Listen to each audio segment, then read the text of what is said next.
අද 2020 නොවැම්බර් 26 බ්‍රහස්පතින්දා සිරස්තල ආරක්ෂක අමාත්‍යාංශයේ ජනපති යටතට රිය අද්මිරාල් සරත් වීරසේකර මහජන ආරක්ෂක අමාත්‍යවරයා ලෙස දිවුරුම් දෙයි. චමල් රාජපක්ෂට රාජ්‍ය ආරක්ෂක ස්වදේශ කටයුතු හා ආපදා කළමනාකරණ රාජ්‍ය අමාත්‍ය ධුරයක්. මෙරට තවත් කොවිඩ් මරණ දෙකක්. සමස්ත ගණන 96ක් දක්වා ඉහළට. උදකලා ප්‍රදේශවල ජනතාව විරෝධතාවයේ. PCR වාර්තාවට පෙර පාසල් පැමිණි සිසුවෙකුට කොවිඩ්. කල්මුනේ අධ්‍යාපන කලාපයේ සියලු පාසල් සතියක් වසා දැමි. අපොස සාමාන්‍ය පෙළ පැවැත්වීමේ තීරණය ඉදිරියේදී. ඒ විදිහටම තියාගන්නවාද එහෙම නැත්නම් යම්කිසි වෙනසක් අවශ්‍යද කියන තීරණය ගැනීමට සිදු වෙනවා. තව දවස් 10ක් විතර බලලා. කොවිඩ් ආසාදිතෙන් හඳුනා ගැනීමේ යෝග්‍යතම පරීක්ෂණය ඇන්ටිජන් බව මහාචාර්ය මලික් පීරිස් කියයි. ලොව සුපිරි පාපන්දු ක්‍රීඩකයෙකු වූ ඩියෝගෝ මැරඩෝනා මියයයි. ආජන්ටිනාවේ දින 3ක ශෝක කාලයක්. Other Therana. This is Other Therana. Prime time. With Srimani Yapa and Anoj Karunaratne. Live from Studio 24 in Colombo. අයිබෝවන් ඔබ අදත් එක්වන්නේ ශ්‍රී ලංකාවේ අංක 1 සහ විශ්වසනීයම පුවත් විකාශය අද දෙරණ 6:55 සමගින්. ආරක්ෂක සහ තාක්ෂණික අමාත්‍යංශ ජනාධිපති ගෝඨාභය රාජපක්ෂ මහතා යටතට පවරාගත් බව ජනාධිපති මාධ්‍යංශය අද නිවේදනය කළා. ඒ අතර අද තවත් අමාත්‍ය දිවුරුම් දීම් දෙකක් ජනාධිපතිවරයා ඉදිරියේ සිදු වුණා. රාජ්‍ය අමාත්‍ය රිය අද්මිරාල් සරත් වීරසේකර මහතා නව කැබිනට් අමාත්‍ය ධුරයක දිවුරුම් දුන් අතර අමාත්‍ය චමල් රාජපක්ෂ මහතා තම විෂයට අමතරව තවත් රාජ්‍ය අමාත්‍ය ධුරයක දිවුරුම් දුන්නා. The big story. රාජ්‍ය අමාත්‍ය රිය අද්මිරාල් සරත් වීරසේකර මහතා මහජන ආරක්ෂක කැබිනට් අමාත්‍යවරයා ලෙස අද පෙරවරුවේ ජනාධිපති ගෝඨාභය රාජපක්ෂ මහතා ඉදිරියේ දිවුරුම් දුන්නා. ඒ ජනාධිපති කාර්යාලයේදී ඒ අනුව වීරසේකර මහතා යටතේ පවතින මහජන ආරක්ෂක අමාත්‍යාංශය සඳහා ශ්‍රී ලංකා පොලිසිය, ජාතික පොලිස් අභ්‍යාස ආයතනය, සිවිල් ආරක්ෂක දෙපාර්තමේන්තුව, බහුකාර්ය සංවර්ධන කාර්යසාධක බලකා දෙපාර්තමේන්තුව යන ආයතන ඇතුළත් වනවා. මීට පෙර ශ්‍රී ලංකා පොලිසිය පැවතියේ චමල් රාජපක්ෂ අමාත්‍යවරයා යටතේ. මෙම නව දිවුරුම් දීමත් සමග 26ක්ව පැවති කැබිනට් අමාත්‍ය ධුර සංඛ්‍යාව 27ක් දක්වා ඉහළ යනවා. නව කැබිනට් අමාත්‍ය ධුරය බාර ගැනීමත් සමග රිය අද්මිරාල් සරත් වීරසේකර මහතා මෙතෙක් දැරූ පළාත් සභා හා පළාත් පාලන රාජ්‍ය අමාත්‍ය ධුරය පුරප්පාඩු වන අතර ඒ අනුව පවතින රාජ්‍ය අමාත්‍ය ධුර සංඛ්‍යාව 39ක්. මේ අතර අමාත්‍ය චමල් රාජපක්ෂ මහතා රාජ්‍ය ආරක්ෂක ස්වදේශ කටයුතු සහ ආපදා කළමනාකරණ රාජ්‍ය අමාත්‍යවරයා ලෙස ජනාධිපති ගෝඨාභය රාජපක්ෂ මහතා ඉදිරියේ අද දිවුරුම් දුන්නා. ඒ මහතා අභ්‍යන්තර ආරක්ෂක ස්වදේශ කටයුතු හා ආපදා කළමනාකරණ රාජ්‍ය අමාත්‍ය ධුරය දරූ අතර අභ්‍යන්තර ආරක්ෂක රාජ්‍ය අමාත්‍ය ධුරය වෙනුවට රාජ්‍ය ආරක්ෂක රාජ්‍ය අමාත්‍ය ධුරය ඒ මහතා යටතට පත් කෙරෙනවා. මීට අමතරව චමල් රාජපක්ෂ මහතා තවදුරටත් වාරිමාර්ග කැබිනට් අමාත්‍ය ධුරයේද කටයුතු කරනු ඇති. නව අමාත්‍ය ධුරයට පත් වූ රිය අද්මිරාල් සරත් වීරසේකර මහතා අද දහවල් කොළඹ හුණුපිටිය ගංගාරාම විහාරස්ථානයේදී ආගමික වතාවත්වල නිරත වී ආශිර්වාද ලබා ගත්තා.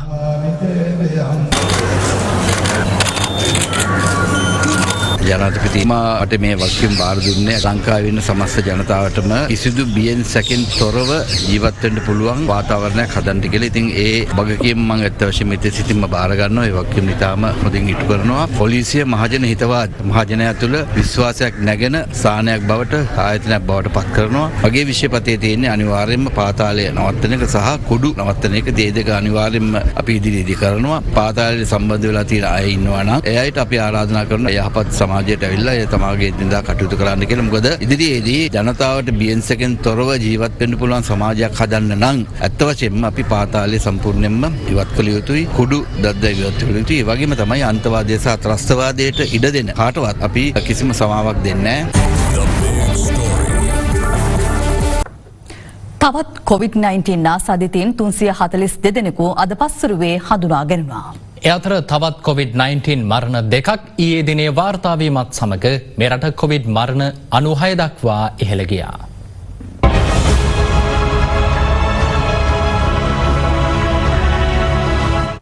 COVID-19 වෛරසයෙන් ඊයේ මියගිය දෙදෙනා කොළඹ දිස්ත්‍රික්කයේ පදිංචිකරුවන්. ඉන් එක් අයෙකු කොළඹ 12 ප්‍රදේශයේ පදිංචි 45 හැවිරිදි කාන්තාවක් වන අතර ඇය පසුගිය 23 වනදා කොළඹ ජාතික රෝහලේදී මිය ගියා. මරණයට හේතුව වී ඇත්තේ COVID-19 ආසාදනය සමග ඇති වූ අධික රුධිර පීඩනයයි. ඊයේ මියගිය අනෙක් පුද්ගලයා පන්නිපිටියේ පදිංචි 80 හැවිරිදි පුද්ගලයෙක්. ඔහු පිඹුර මූලික රෝහලේ ප්‍රතිකාර ලබමින් සිටියේදී මිය ගොස් තිබුණා. මරණයට හේතුව ලෙස දැක්වෙන්නේ COVID-19 ආසාදනය සමග ඇති වූ උග්‍ර අක්මාරෝගී තත්ත්වයක්. මේ අතර ඊයේ මෙරටින් කොවිඩ් ආසාදිතයන් 502ක් හඳුනා ගැනුණා. ඊයේ දිනේත් වැඩිම ආසාදිතයින් කොළඹ දිස්ත්‍රික්කයෙන් වාර්තා වූ අතර එම සංඛ්‍යාව 262ක්. ගම්පහ දිස්ත්‍රික්කයෙන් ඊයේ වාර්තා වූ ආසාදිතයන් ගණන 90ක්. ඊයේ කළුතර දිස්ත්‍රික්කයෙන් ආසාදිතයින් 46 දෙනෙකු වාර්තා වුණා.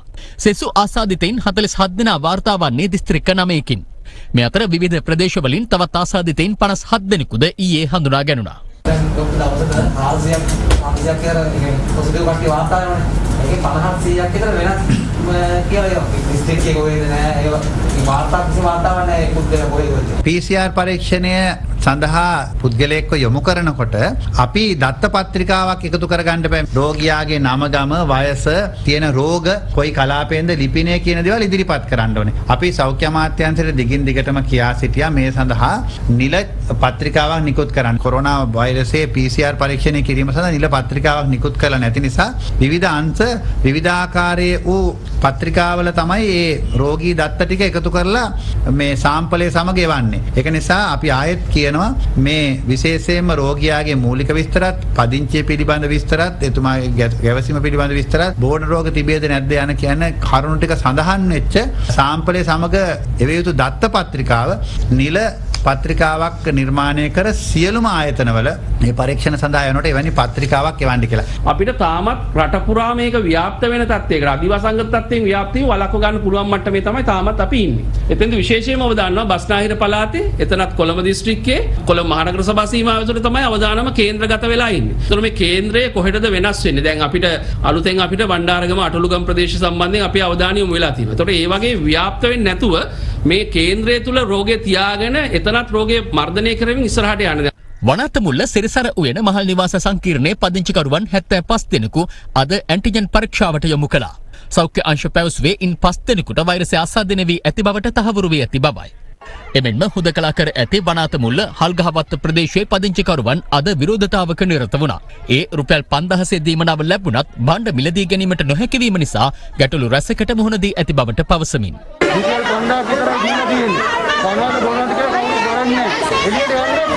පසුව බොරැල්ල පොලිසිය නිලධාරීන් පැමිණ තිබිරිගස්සෑය ප්‍රාදේශීය ලේකම්වරයට දැනුම් දී ගැටලුවලට විසඳුම් දෙන බව පැවසීමෙන් පසු පිරිස විසිර ගියා.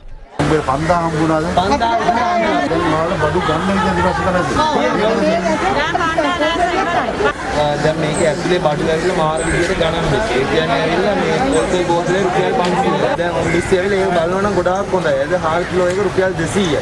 එතකොට ඇවිල්ලා මිනිස්සුන්ට මේ 5000 දුන්නා මිනිස් එක පවුලේ 10 දෙනා ඉන්න ගෙවල් තියෙනවා. එතකොට මේ 5000 දවස් දෙකකින් ඉවරයි. මිනිස් එක්ක අපිට සතුටේ බඩු එවන විදියට මොකක් හරි කරලා එක්ක මේ ඔය වියලි ආහාර මල්ලක් හරි මිනිස්සුන්ට දෙනවා නම් ලොකු දෙයක් මේ මිනිස්සුන්ට.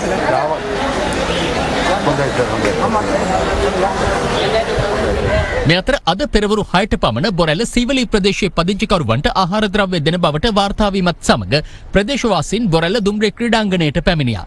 කෙසේ වෙතත් අද පස්වරුව වනතෙක් ඔවුන්ට භාණ්ඩ බෙදා දීමක් සිදු නොවීමෙන් දිගු පෝලිම් දැකගත හැකි වුණා. නමයට ආපු මිනිස්සු අපි තාම නැහැ. 70කටයි කියන්න බෑදී. අනිවාර්යයෙන් දෙනවා දෙන්න ඕනේ නැත්නම් අපිට මිනිස්සු කියන්න ඕනේ. මේක තමයි කොරෝනා වැඩි වෙන්නේ නැද්ද? මේ කුණ්ඩු ගෙවල් වලට ගෙනල්ලා දෙන්න පුළුවන් නම් අයි බඩු වල ගෙනල්ලා දෙන්න බැරි ගෙවල් වලට.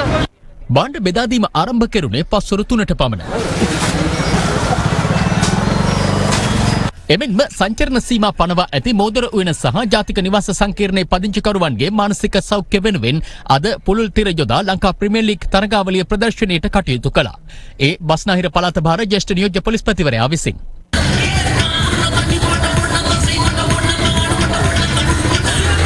හලාවත වැල්ල ප්‍රදේශයේ ග්‍රාම සේවාව සම් 4ක සංචරණ සීමා පැනවීමට සෞඛ්‍ය අංශ තීරණය කර තිබෙනවා. සෞඛ්‍ය අංශ පැවසුවේ හලාවත නගර සීමාවට අයත් උතුරු වෙරළබඩ, කුරුසපාඩුව, දකුණු වෙරළබඩ සහ එගොඩවත්ත යන ග්‍රාම සේවාව සම්වලට මෙලෙස සංචරණ සීමා පනවා ඇති බවයි.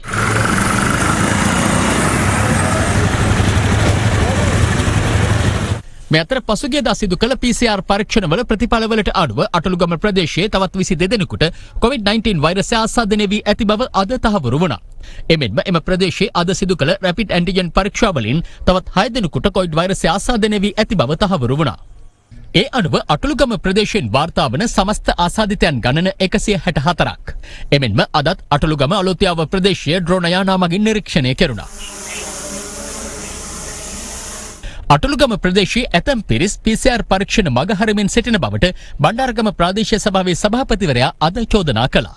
අද වෙනකොට සෞඛ්‍ය අංශවලට සහ ආරක්ෂා අංශවලට දැඩි අර්බුදයක් බවට පත් වෙලා තිනවා. මේ අටලුගම ප්‍රදේශයේ අපේ සහෝදර මුස්ලිම් ජනතාව මේ PCR පරීක්ෂණවලට නොපැමිණීමේ හේතුව. ඉතින් මේ ජනතාව මේ ගැටලුවෙන් මුදවා ගන්න නම් කරන්න තියෙන එකම දේ තමයි අපි ආරාධනා කරනවා මේ අටලුගම ප්‍රදේශයේ මේ මුස්ලිම් නායකයින්ට අදට වඩා මීට වැඩිය උනන්දුවක් දක්වලා තමන්ගේ සහෝදර මුස්ලිම් ජනතාව මේ PCR පරීක්ෂණ සඳහා යොමු කරන්නට කියලා.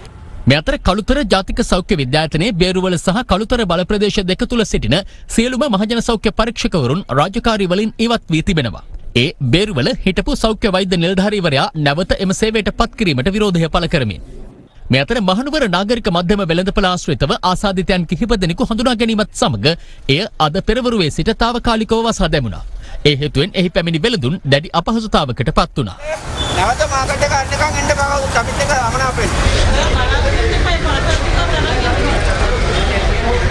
අපේ කිසිම දැනුවත් කිරීමක් කරන්නේ නැතුව මේ කඩවල් වහලා තියෙන්නේ. ඉතින් අපේ දැන් ඇතුලේ තියෙන සෑහෙන ලක්ෂ ගණනක මාළු. ඒවා ටික ඉතින් අපි එළියට ගන්න තමයි මේ පොලිමේ ඉන්නේ. අපි එළවලු විකවන්නේ. අපි අන්තාසන්ඩ වෙලා ඉන්නේ දැන් ඇවිල්ලා. අපි එළවලු ටික ඔක්කොම ඇතුලේ කුණු වෙලා. ඉතින් මේ රජෙන් අපිට මොන හරි සාහනයක් වෙන්න කියලා තමයි අපි නම් කියන්නේ.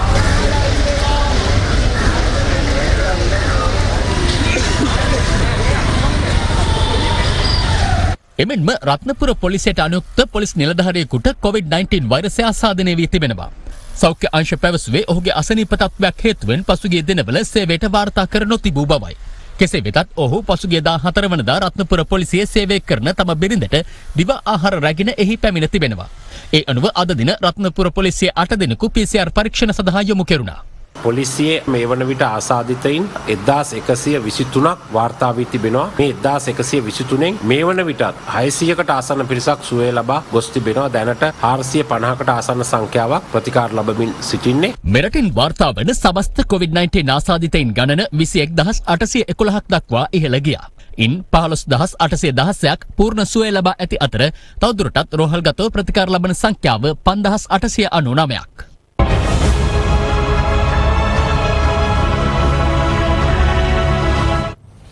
වටවල කුයිල්වත්ත ප්‍රදේශයේ පාසලක 12 වන ශ්‍රේණියේ ඉගෙනුම ලබන සිසුවෙකුට COVID-19 ආසාදනය වී ඇති බවට තහවුරු වී තිබෙනවා. පසුගිය අඟහරුවාදා සිදු කළ PCR පරීක්ෂණයේ ප්‍රතිඵල ලැබීමට පෙර සිසුවා පාසලට පැමිණ තිබුණත් බලධාරීන් සිසුවාට පාසලට ඇතුළු වීමට අවසර දී නැහැ. මේ අතර අධ්‍යාපන අමාත්‍ය මහාචාර්ය ජී.එල්. පිරිස් මහතා පැවසුවේ අධ්‍යයන පොදු සහතික පත්‍ර සාමාන්‍ය පෙළ විභාගය නියමිත දිනට පවත්වන්නේ දැයි ඉදිරියේදී සලකා බලන බවයි. කොවිඩ් වසංගතය හමුවේ පාසල් ආරම්භ වී අදට දින 4ක්. පළමු දිනේදී පාසල් ළමුන්ගේ පැමිණීම 34% තිබූ අතර එය ක්‍රමයෙන් වර්ධනයක් පෙන්නුම් කොට තිබෙනවා. අධ්‍යාපන අමාත්‍ය මහාචාර්ය ජී.එල්. පිරිස් මහතා පැවසුවේ ඊයේ එම අගය 51% ලෙස සටහන් වූ බවයි. ඉතින් මේකෙන් පේන්නේ ඉල්ලීමක් තියෙනවා. දිගින් දිගටම පාසල් වහලා දානවා කියන්නේ ඒ ශිෂ්‍යයන්ගේ ජීවිත දරුවාගේ සෞඛ්‍ය සුරක්ෂිතභාවයක් තිබෙන්න ඕනේ. හැබැයි ඒ වගේම දරුවාගේ අනාගතය මේ දෙකම සැලකීමේ භාජනය කරලා තමයි අපි තීරණ ගන්නෙ. මේ අතර වටවල කුයිල්වත්ත දමිළ විද්‍යාලයේ 12 වන ශ්‍රේණියේ සිසුවෙකුට කොවිඩ් ආසාදනය වී ඇති බව අද හඳුනා ගැනුණා. ඒ අහඹු ලෙස ගිනිගත් හේන කළුගල පොලිස් මුරපලේදී සිදු කළ PCR පරීක්ෂාවකදී එම සිසුවා අහඹු PCR පරීක්ෂණයට ලක්ව තිබුණේ සිය මිත්තනිය සමග මව සහ පියා පදිංචිව සිටින කොළඹ ඔරුගොඩවත්තේ නිවසට ගොස් යලි නිවසට පැමිණෙමින් සිටින අතරතුරදී. කෙසේ වෙතත් PCR පරීක්ෂණ වාර්තාවට පෙර කොවිඩ් ආසාදිත සිසුවා ඊයේ පාසලට පැමිණ තිබෙනවා. නමුත් විදුහල්පතිවරයා සහ ආචාර්ය මණ්ඩලය විසින් ඔහු පාසල තුලට ගෙන තිබුණේ නැහැ. සෞඛ්‍ය අංශ පැවසුවේ ඔහු යහළුවන් සමග පාසල් ගේට්ටුව අසල කතාබස් කරමින් සිටීම හේතුවෙන් සිසුන් 19 දෙනෙකු ස්වයං නිරෝධායනයට යොමු කළ බවයි. ඔවුන්ගේ PCR පරීක්ෂණ අද සිදු කිරීමට නියමිතව තිබෙනවා. මේ අතර රත්නපුර කිරියල්ල එල්ලාවල පහළගම විද්‍යාලයේ 9 වන ශ්‍රේණිය සිසුවෙකුගේ මවකට කොවිඩ් ආසාදනය වීම නිසා එම පාසල දින 10කට වසා දැමීමට පියවර ගැනුණා. සිසුවිය අඛණ්ඩව පාසලට පැමිණීම නිසා ඇයගේ පන්තියේ තවත් සිසුන් 11 දෙනෙකු සහ ගුරු මණ්ඩලයේ 13 දෙනෙකුද ස්වයං නිරෝධායනයට යොමු කර තිබෙනවා. මේ අතර පසුගිය 23 වෙනිදා අම්බලන්ගොඩ කුලරත්න විද්‍යාලයට සහ ධර්මාශෝක විද්‍යාලයට පැමිණි එකම පවුලේ දරුවන් දෙදෙනෙකුගේ මව්පියන් කොවිඩ් ආසාදිතයින් බවට පෙරේදා දින හඳුනා ගැනුණා. ඊයේ එම සිසුන් දෙදෙනා සහ ඔවුන්ගේ වැඩිමහල් සහෝදරයාත් හික්කඩුව සීනිගම ශ්‍රී විමල බුද්ධි මහාවිද්‍යාලයේ ගුරුවරියක වූ ඔහුගේ බිරිඳත් PCR පරීක්ෂණයට ලක් කර තිබෙනවා. PCR පරීක්ෂණවලදී ඔවුන් රෝගීන් නොවන බව මේ වන විට තහවුරු වී තිබෙනවා. අපිට අධ්‍යයන කටයුතු සිදු කරන්නට පුළුවන් දරුවන් පාසල් පැමිණෙනවා නම් මේ අතර නැගෙනහිර පළාත් ආණ්ඩුකාර අනුරාධා යහම්පත් මහත්මිය පැවසුවේ කල්මුණේ අධ්‍යාපන කලාපයට අයත් සියලු පාසල් හෙට සිට සතියක් වසා දමන බවයි. මේ ආණ්ඩුවේ තකතිරු අමන තීන්දුව නිසා අද වෙනකොට රට පුරාම පාසල් ගණනාවක දරුවන් ඒ වගේම ගුරුවරුන් අනතුරට ලක් වෙලා තිබෙනවා. දැන් මේ වෙනකොට දැන් පහුගිය 24 වෙනිදා මේක ඇවිල්ලා මේ ශ්‍රී ලංකා යුද හමුදාවේ වෙබ් අඩවියේ පළ කරලා තියෙන්නේ. මේක කියනවා පැහැදිලිව මේ වන විට රටේ COVID-19 වෛරසයේ තෙවන මට්ටමට පවතින බව COVID-19 ඇතිවීමේ වැළැක්වීමේ ජාතික ක්‍රියාන්විත මධ්‍යස්ථානයේ කාර්යසාධක බලකායේ අද පැවති මාධ්‍ය සාකච්ඡාවේදී ප්‍රකාශ කළයි කියලා. එතකොට දැන් සෞඛ්‍ය සේවා අධ්‍යක්ෂ ජෙනරාල් විශේෂඥ වෛද්‍ය අසේල ගුණවර්ධන මහත්මයාගේ ඒ නිර්ණායක අනුව කොවිඩ් 3 වෙනි මට්ටමේ ඉන්නවා නම් පාසල් වහන්න ඕනේ. එතකොට අපි අහනවා අධ්‍යාපන අමාත්‍යාංශයේ පාසල් විවෘත කිරීමත් කොවිඩ් කාර්යසාධක බලකායේ නිර්දේශානුව එක තෙවන මට්ටමේ දිනන පාසල් වැහීමත් සිදු කරන්න ඕනේ. ඉතින් දැන් මේ දෙකේ ඇත්ත මොකද්ද? අපේ ගම්බද පාසල් 3000කට වඩා වැඩි ප්‍රමාණයක් තියෙන්නේ ළමයි 100ට අඩු පාසල්. ඒ දරුවන්ට බස්නාහිර වහලා තියනවා වගේ ඒ ගමේ අහිංසක දරුවගේ පාසල වහලා ඉගෙන ගන්න තියෙන අයිතිය නැති කරන්න කියලාද මේ ගුරු වෘත්තීය සමිති වල සමහර අය කියන්නේ. අධ්‍යාපනයේ ළමයින්ගේ අනාගතය ඒ සම්බන්ධයෙන් දේශපාලන තීරණ ගැනීමට අපි කිසිසේත් ඉදිරිපත් වන්නේ නැහැ. මේ සාමාන්‍ය පෙළ විභාගේ 18 වෙනිදා පටන් ගන්නකොට ඇතම් දිස්ත්‍රික්කවල විතරයි පාසල් පැවැත්වෙන්නේ. එතකොට මේ සිසුන්ට ඒගොල්ලෝගේ අයිතිවාසිකම් කඩ වෙනවා නේද? කොළඹ ගම්පහ කළුතර දිස්ත්‍රික්කවල හා දිවයිනේ සෙසු ප්‍රදේශවල හුදකලා කරන ලද පොලිස් වසම් තුල තිබෙන පාසල්. ඒ පාසල්වල ශිෂ්‍යයන් සාමාන්‍ය පෙළ ඒ පන්ති ආරම්භ කිරීමට බැරි නම් එතකොට අපිට සලකා බලන්න වෙනවා සාමාන්‍ය පෙළ විභාගයේ කල් දැමීම උචිතද කියලා. දැන් තියෙන දින ජනවාරි 18 ඉඳන් 27 දක්වා. ඒක ඒ විදිහටම තියාගන්නවද? එහෙම නැත්නම් යම්කිසි වෙනසක් අවශ්‍යද කියන තීරණය ගැනීමට සිදු වෙනවා. තව සතියක් විතර බලලා. කොවිඩ් ආසාදිතෙක් රෝග ලක්ෂණ පෙන්වීම ආරම්භ කළ දින සිට දින 10ක් ගතව යාමෙන් පසු ඔහුගෙන් වෙනත් අයෙකුට වෛරසය ආසාදනය වීමේ හැකියාවක් නැතයි හොංකොං විශ්වවිද්‍යාලයේ වෛරස වේදය පිළිබඳ අංශීය ප්‍රධානී මහාචාර්ය මලික් පීරිස් මහතා පවසනවා. ඔහු වැඩිදුරටත් පෙන්වා දෙන්නේ රෝගය තවත් අයෙකුට ආසාදනය කිරීමේ හැකියාව ඇති ආසාදිතින් හඳුනා ගැනීම සඳහා වඩාත් යෝග්‍යතම පරීක්ෂණය වන්නේ ෂණික ප්‍රතිදේහ ජනක පරීක්ෂණය වන බවයි. ලංකා කායික රෝග විශේෂඥවරුන්ගේ සංගමය අන්තර්ජාලය ඔස්සේ සංවිධානය කර තිබූ විද්වත් සාකච්ඡාවකට එක්වෙමින් මහාචාර්යවරයා මේ බව සඳහන් කළා. පේරාදෙණිය විශ්වවිද්‍යාලයෙන් මූලික වෛද්‍ය උපාධිය ලබාගත් ශ්‍රී ලාංකික විද්‍යාඥයෙක් වන මහාචාර්ය මලික් පීරිස් මහතා අද වන විට ලෝකයේ වෛරස් වේදය පිළිබඳ විද්‍යාඥයින් අතර ප්‍රමුඛ ස්ථානයක් හිමි කර ගැනීමට සමත්ව තිබෙන විද්‍යාඥයෙක් වනවා. ලොව පිළිගත් විද්‍යාත්මක සංගරා සඳහා පර්යේෂණ පත්‍රිකා 600කට අධික සංඛ්‍යාවක් ප්‍රකාශයට පත් කර ඇති මහාචාර්ය මලික් පීරිස් මහතා ලොව ප්‍රමුඛ පෙළේ විද්‍යාඥයින්ගෙන් සැදුම්ලත් බ්‍රිතාන්‍යයේ රාජකීය සමාජයේද සමාජිකයෙක්. 2003 වසරේදී පැතිර ගිය SARS වෛරසය හඳුනා ගැනීම සහ එම වසංගතය පාලනය කිරීම සඳහා මහාචාර්ය මලික් පීරිස් මහතා සිදු කළ කාර්යභාරය ලොව පුරා විද්‍යාඥයින්ගේ පැසසුමට ලක් වූ අතර ඔහු 2015 වසරේ මැද පෙරදිග කලාපයේ පැතිර ගිය MERS වෛරසය සම්බන්ධයෙන් කෙරුණු පරීක්ෂණ සඳහාද සුවිශේෂී දායකත්වයක් ලබා දුන්නා. ඔහු වර්තමානයේදී හොංකොං විශ්වවිද්‍යාලයේ සමාජ සෞඛ්‍ය පිළිබඳ විද්‍යායතනයේ වෛරස් අධ්‍යයන විද්‍යාව පිළිබඳ අංශයේ ප්‍රධානියා ලෙස කටයුතු කරන අතර මේ දිනවල ශ්‍රී ලංකාවට පැමිණ සිටින මේ මහතා පසුගියදා ලංකා කායික රෝග විශේෂඥවරුන්ගේ සංගමයේ සංවිධානය කර තිබූ සාකච්ඡාව This new disease has created a huge amount of fear, uncertainty and anxiety among the general public. The false science and myths created around the virus and propagated on social media have made things worse. Today, to address these issues and to educate us on the science behind COVID-19, we have with us a world-renowned expert on the subject, Professor Malik Piris. On behalf of the Ceylon College of Physicians, I welcome you to this program. Now, in terms of transmission, it is also important to understand that most of the transmission takes place, or it's estimated that about 44% of transmission from one person to another takes place before the person has symptoms. And then after that, within the next 3 or 4 days, there is transmission. But after day 5, day 6, day 7, as you can see from that graph, the extent of transmission very rapidly declines. Let's move on to how to diagnose COVID-19. PCR is the test that we are most familiar with.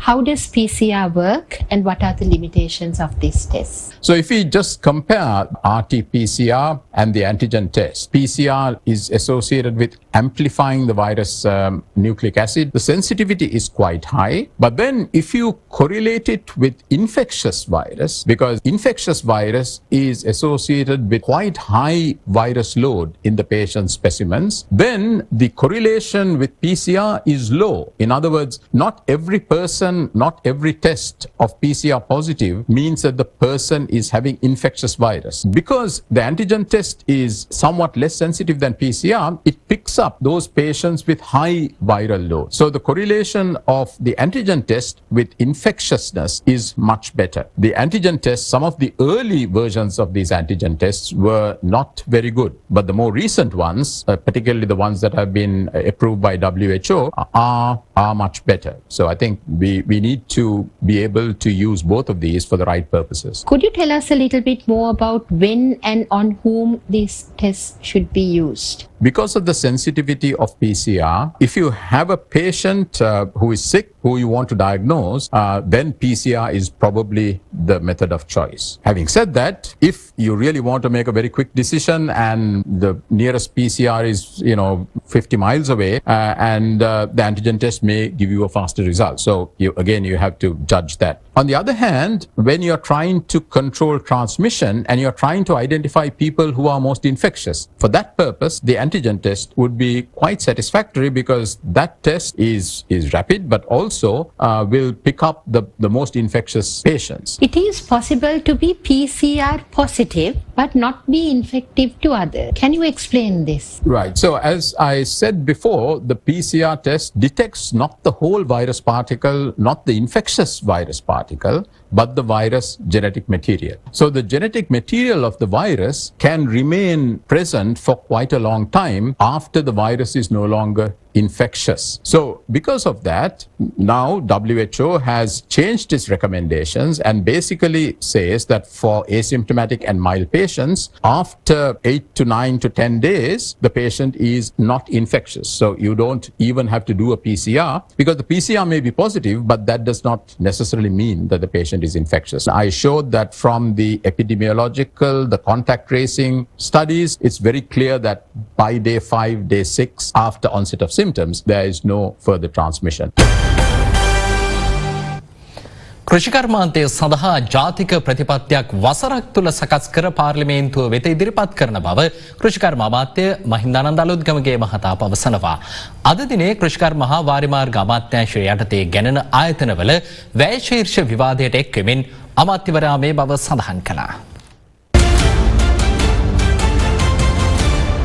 හැමදේම ගහපු ලිත් ගහන්න ගිහිල්ලා සජිත් ප්‍රේමදාස මහත්තයා ඉන්න කාලෙත් ගෙව්වා SB. අමතුමා කාලෙත් ගෙව්වා ඒ ගහද්දි ඒ විලිතම මුද්‍රණය කරා කියලා බැසිල් අමතුමා හිරේ යවුවා එහෙම කරපු යහපාලන ආණ්ඩුව දයාගමගේ අමතුමා සමාජ ආරක්ෂණ අරමුදලේ මුදල් මිලියන 380ක් කතානායකතුමනේ මේ අහන්න තියෙන ප්‍රශ්නේ කෙලින් අහන්න කියන්නේ මොකක්ද මේ කතාව පස්සේ පැහැදිලි කළා දැන් හොඳටම පැහැදිලි කරා ඒ අහන් ඉන්න අමාරුද පෞද්ගලික කාලේ හොරකම් කරපුවා ඉවර කරේ නෑනේ ඉන්නකෝ දැන් සජිත් ප්‍රේමදාස මහත්තයා අද අපේ පාර්ලිමේන්තුවේ ඇවිල්ලා ප්‍රශ්න කරනවා රුපියල් 5000 ලබා දෙද්දී ඒක මදි කියලා. රුපියල් 10000ක් බඩු මල්ලක් නිරෝධානය කරපු ප්‍රදේශවලට ලබා දෙද්දී ඒක මදි කියලා කතා කරනවා. හැබැයි සජිත් ප්‍රේමදාස මහත්තයාට කොන්දක් තිබ්බේ නෑනේ මේ සමෘද්ධි අහිංසක දිලිදු ජනතාවගේ මුදල් දේශපාලන රැස්වීම් වලට භාවිතා කරද්දී නැගිටලකට විරුද්ධයි කියලා කියන්න. ඔබතුමා පොදුනාරටියේ කෂේරුකාව ගැන කතා කරනකොට ඔබතුමාගේ කෂේරුකාව එස්.එම්. චන්ද්‍රසේන මහත්මයා හොඳට කුඩු කරලා ඉවරයි. මම කායිකවත් කෂේරු කුඩු කරන්න ගියේ නැහැ.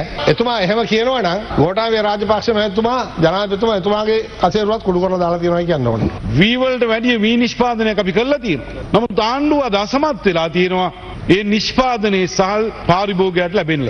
ඇයි මේක වෙලා තියෙන්නේ? මේ රටේ මෝල් හිමියන්ගේ ඒකාධිකාරය. කවුද මේ මෝල් හිමිය? මේ රජයට සම්බන්ධ මේ පාර්ලිමේන්තුවේ මම කියන්න කනගාටු ඉන්න මැති ඇමතිවරුන්ගේ ආණ්ඩුව මේ මාස ගානට විතරක් හාල් වලට ගැසට් 5ක් ගහලා. හැබැයි මේ ගැසට් වල තියෙන මිලට හාල් ගන්න බෑ.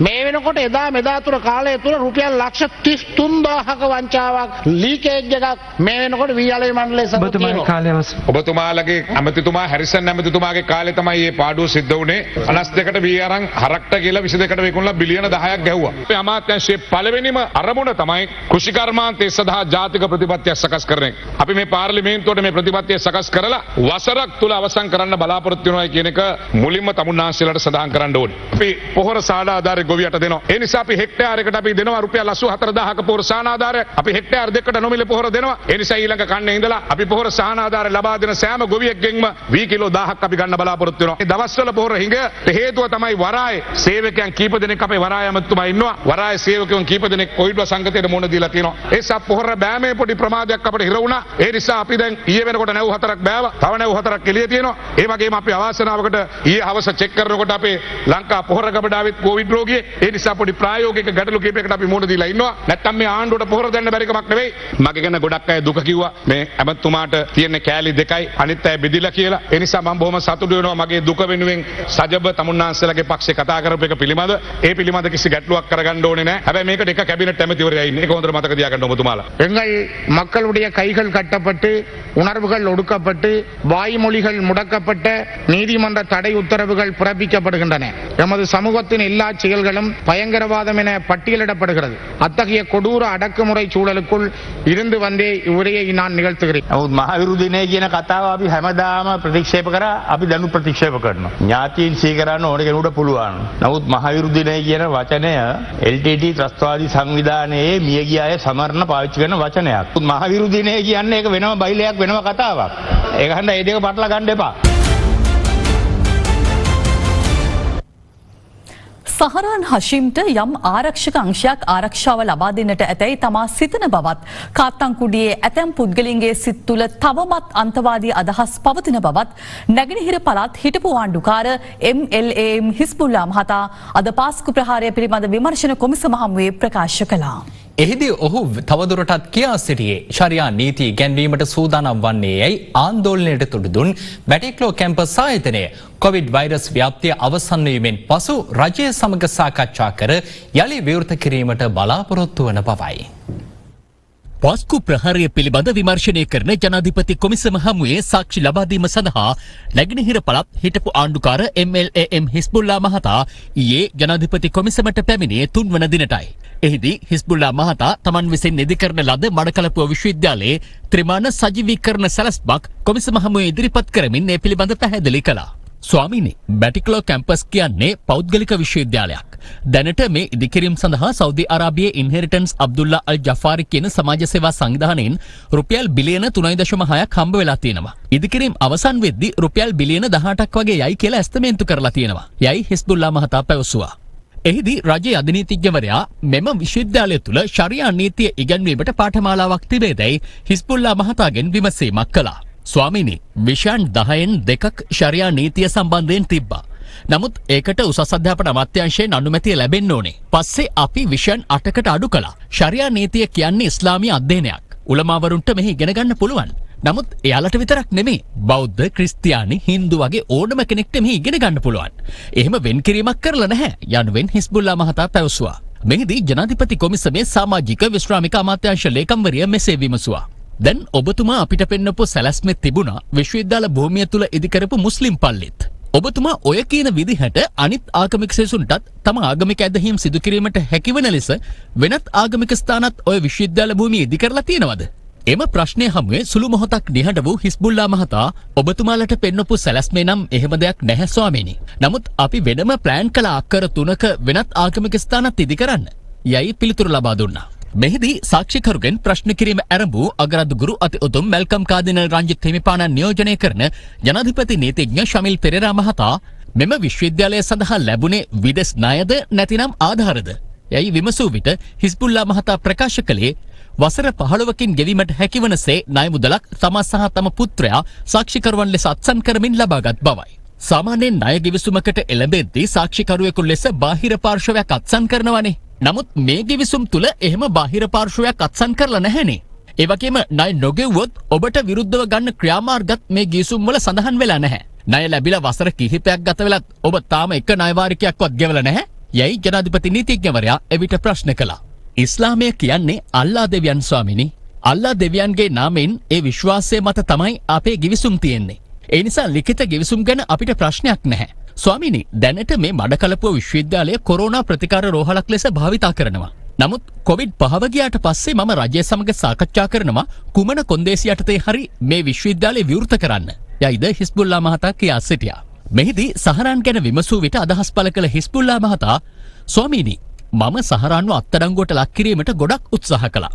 නමුත් බැරි වුණා. මම හිතන්නේ ඔහුට යම් ආරක්ෂකාංශයක් ආරක්ෂාව දෙන්න ඇති. යයි සඳහන් කළා. තවමත් කතන්කුඩියේ සිටින අන්තවාදී අදහස් දරන අය සහරාන්වෙන් අන්තවාදයකට යොමු නොවනු ඇති බවට තමාට සහතික විය හැකිදැයි මෙහිදී ජනාධිපති කොමිසමේ සමාජික අභියාචනාධිකරණ විනිසුරුවරයා විමසූ විට හිස්බුල්ලා මහතා ප්‍රකාශ කළේ එවැනි හිස එසවීමක් සිදු නොවේ යයි තමාට පොරොන්දු විය නොහැකි බවයි. තවත් ප්‍රවෘත්ති මේ විරාමයෙන් අනතුරුව